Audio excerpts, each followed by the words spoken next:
Êtes-vous candidat? Quelque chose me dit d'ailleurs que je serai le dernier journaliste de France et de Navarre à vous poser cette question. Quel chemin vous voudriez que la société prenne en fait?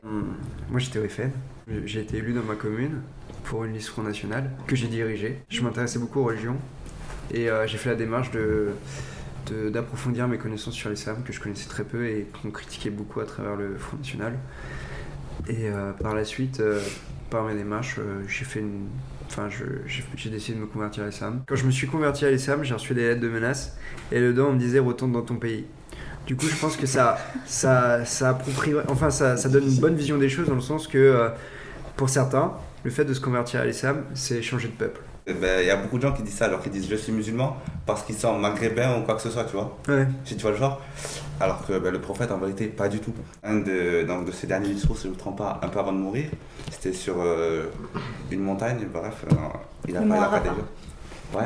Où il disait qu'en fait, un noir n'est pas meilleur qu'un blanc n'est pas meilleur qu'un noir, un arabe d'un non-arabe ou etc.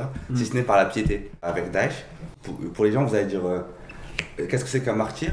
Ils vous diront directement oui, c'est un djihadiste, c'est ci, c'est ça. Alors qu'en vérité, pas du tout. Par exemple, une femme qui est enceinte, qui accouche et qui meurt, elle meurt martyr elle aussi.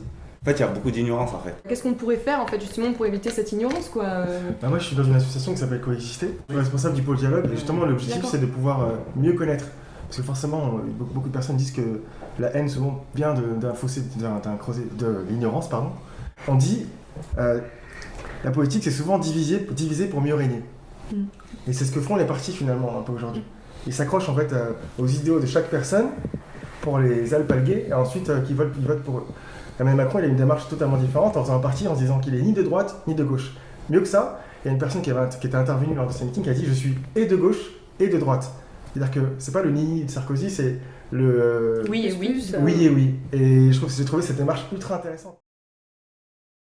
Moi, la laïcité, c'est juste un emblème qu'on balance dès qu'il y a des problèmes qu'on n'arrive pas à résoudre. Donc, dès qu'il y a le chômage, bam, bam, bam, bam, laïcité. Dès qu'il y a des problèmes de terrorisme, bam, bam, bam, laïcité. Pour moi, c'est juste quelque chose qu'on nous balance à la gueule pour nous embrouiller. Comme je vous dis, on vient de Frontignan, on est né à Frontignan, on a grandi à Frontignan. Je suis voilée, il n'y a jamais eu, en 29 ans, il n'y a jamais eu aucun souci. Ils viennent nous emmerder avec leur burkini. Non, mais concrètement, il y a combien de femmes qui portent des burkini en France? Donc, au lieu de créer le problème de la laïcité, retrouver des réelles solutions.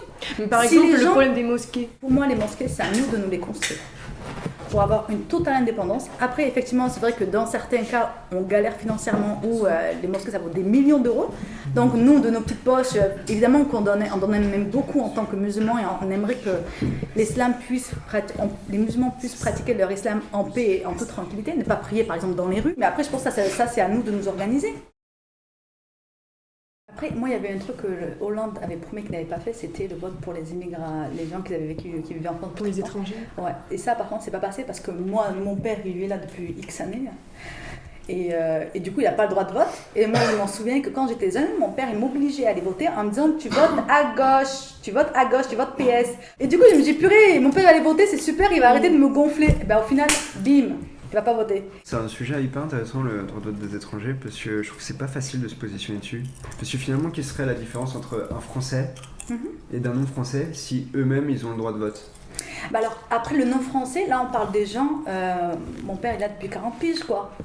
Mais il peut faire une demande de naturalisation et par la suite avoir...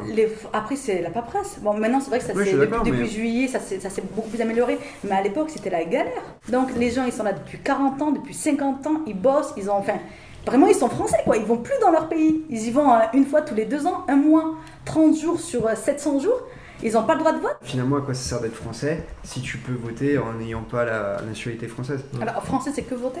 Non, c'est pas que voter, mais derrière, aujourd'hui, je veux dire, tu peux travailler en France sans être français, tu vois, il y a plein de choses qui se font sans être français. Si on accorde aussi le droit de vote des étrangers en France, ce serait bien aussi que eux-mêmes, par des traités ou des conventions internationales, accordent aussi pour les Français le droit de vote dans leur pays. Moi, personnellement, je ne vois pas l'inconvénient. À partir du moment où on demande des impôts à ces personnes... c'est ça, moi, en fait, qui me bloque un peu. Comment on peut exiger des impôts, en fait, aux étrangers, entre guillemets étrangers, alors qu'on ne leur donne même pas le droit, en fait, de peser, en fait, sur la loi de finances.